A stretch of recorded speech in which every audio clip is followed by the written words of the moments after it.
TTF actually studio setup பண்ணலாம் அப்படின்னு சொல்லி இந்த ஸ்டோரேஜ் ரூம்லேருந்து எல்லா திங்ஸையும் எடுத்துகிட்டு இருக்கேன். எப்படின்னு வந்து பார்த்தீங்கன்னா, நம்ம ட்ராவலுக்கு யூஸ் பண்ணக்கூடிய எல்லா திங்ஸையும் வந்து பார்த்தீங்கன்னா, பயங்கரமா நம்ம ஸ்டுடியோல வைக்கலாம் அப்படின்னு சொல்லி, அந்த மாதிரி வந்து பார்த்துட்டீங்கன்னா, எல்லா திங்ஸையும் எடுத்துட்டு இருக்கும்போது ஒரு ஒரு விஷயத்த வந்து பார்த்தீங்கன்னா, நான் கண்டுபிடிச்சேன்.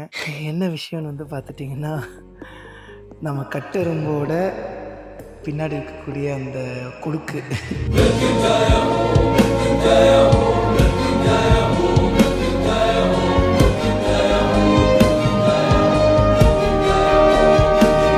பின்னாடி சீட் கவுலுங்க.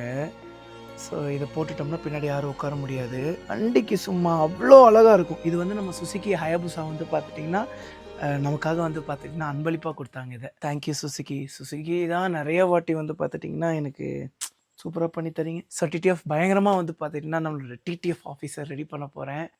இதுவரைக்கும் வந்து பார்த்தா நம்ம பயங்கர ஒரு சோலோ கிரியேட்டரா இருந்திருக்கோம். பட் இப்பவே வந்து பார்த்தா நம்மளால ஒரு நாள் விட்டு ஒரு நாள் விளாக் தர முடிய மாட்டேங்குது. இன்னும் கொஞ்ச நாள்ல வந்து பார்த்தீங்கன்னா, நமக்கு லைசென்ஸ் கிடைச்சிரும். பயங்கரமா ரைடு கிளம்பிடுவோம். அதுக்கப்புறம் நம்மளால வீடியோஸே கரெக்ட்டா தர முடியாது. டிராவலிங்லயே இருக்கிறதுனால. ஸோ அதனால தான் வந்து பார்த்தீங்கன்னா, பயங்கரமான ஒரு ஆஃபீஸ் செட்டப் பண்றேன். இத்தன வருஷம் வந்து பார்த்தீங்கன்னா, சடன் பிளான் பண்ணியிருக்கோம். இதுக்கப்புறம் கொஞ்சம் பிளான் பண்ணி பயங்கரமா பண்ண போறோங்க. ஸோ சீக்கிரமா வந்து பார்த்தீங்கன்னா, அப்டேட் பண்றேன். Stay tune.